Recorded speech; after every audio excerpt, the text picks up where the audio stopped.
Video minyak kita kemasan 1 liter yang hanya berisi 750 ml yang viral baru-baru ini membuat publik geram, terutama setelah sidak yang dilakukan Menteri Pertanian Amran Sulaiman di Pasar Lenteng Agung, Jakarta beberapa waktu lalu benar-benar ditemukan kecurangan yang nyata.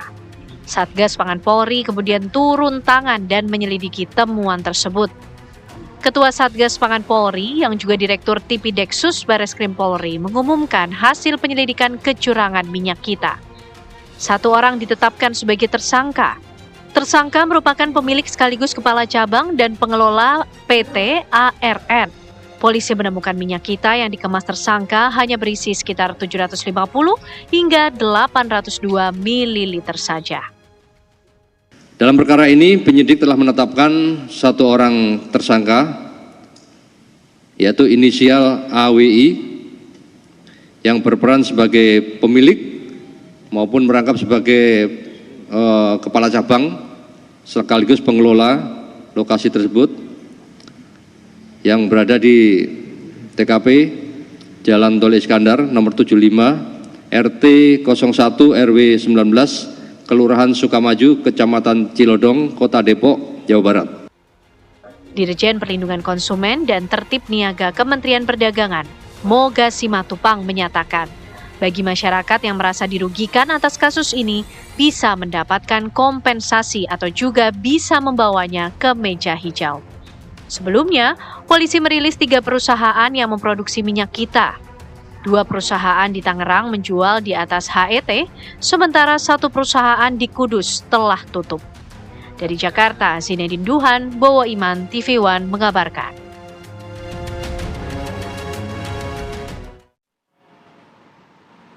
Ya, untuk membahas ini kita segera berdialog ya dengan narasumber. Dan pada pagi hari ini sudah hadir di studio kita ada Rifki Abdul Halim, anggota Komisi 4 DPR RI. Komisi 6. Komisi 6 DPR RI, dan juga Pak Sudaryatmo, pengurus harian YLKI dan juga anggota BPKN. Selamat pagi Bapak-Bapak. Selamat pagi. Assalamualaikum. Sehat semua ya Pak ya? Alhamdulillah.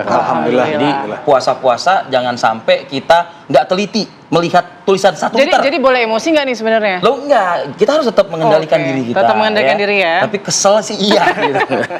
Tahan, lagi puasa. Dan juga ada AKP Siska Arina, Kanit 1 Subdit 1, Kriminal Khusus Polda Jawa Barat. Selamat pagi, Selamat Ibu pagi. Siska, Bu Kanit.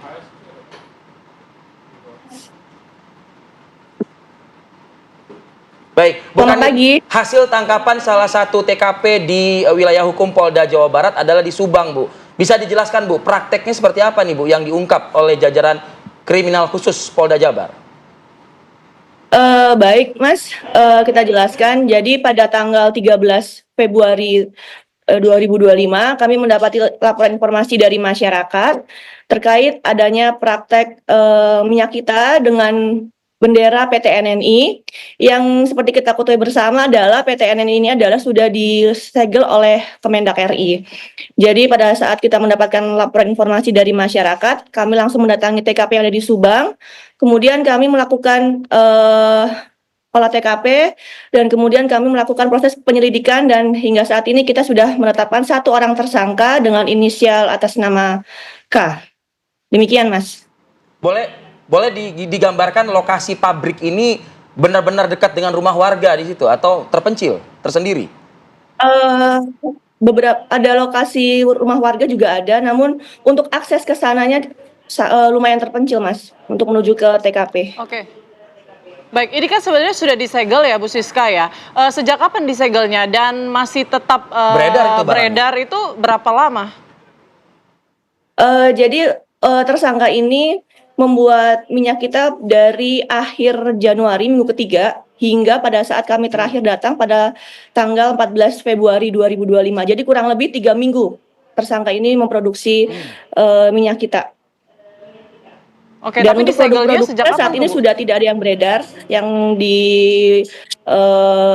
diproduksi oleh tersangka. Saat ini sudah kita lakukan penyitaan semua dan kita polis lain untuk TKP yang ada di Subang, Jawa Barat. Oke, ini hanya 1 tersangka ya. Apakah memang hanya 1 orang yang beroperasi di pabrik tersebut atau ada pihak-pihak lain juga sebenarnya yang masih dalam penyelidikan atau penyidikan begitu? Baik, jadi untuk tersangka saat ini kami sementara masih menetapkan 1 orang tersangka atas nama dengan inisial K. Untuk tersangka yang lain sedang kita lakukan pengembangan, Mbak. Artinya itu mereka mempersiapkan atau provide botol-botolnya, lalu cetak labelnya, seperti itu ya? Bukan itu? Ya, benar. Jadi tersangka dengan sengaja menyiapkan sendiri untuk botol, kemudian tutup botolnya, segel dari label minyak kitanya, kemudian untuk mesinnya semuanya berasal dari tersangka semuanya. Oke, Bu Siska, modusnya ini apakah hanya pengurangan minyak saja atau ada modus lain, misalnya botol bekas mungkin atau mungkin oplosan, bukan tidak murni semuanya minyak? Iya, betul. Ada minyak curah mungkin yang dituang juga dalam kemasan begitu. Baik, untuk modusnya hanya untuk mengurangi takaran saja, yaitu setelah kita melakukan pengecekan ke metrologi legal Kabupaten Bandung, ternyata itu isinya adalah 700 rata-rata dari 50 botol yang kami lakukan sampling, sebanyak 760 ml isinya. Jadi tidak ada modus menggunakan oplosan minyak lain atau apa, itu tidak ada. Hanya pengurangan takaran. Mempekerjakan berapa orang di lokasi, Bu Siska? Kurang lebih 8 orang, Mas. Untuk pekerjanya yang dari masyarakat sekitar yang ada di dekat-dekat TKP di Subang, Jawa Barat. Artinya yang dipekerjakan ini masyarakat sekitar, dan masyarakat sekitar itu mengetahui nggak kalau misalnya tidak sampai 1 liter mereka itu mengemas per botolnya?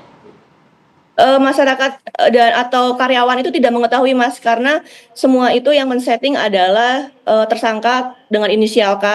Kemudian masyarakat yang atau karyawan yang dipekerjakan itu tugasnya hanya menurut atau sesuai dengan instruksi dari tersangka inisial K. Artinya ketika minyak dimasukkan ke dalam botol memang juga tidak ada takaran gitu ya, karena sudah computerized gitu.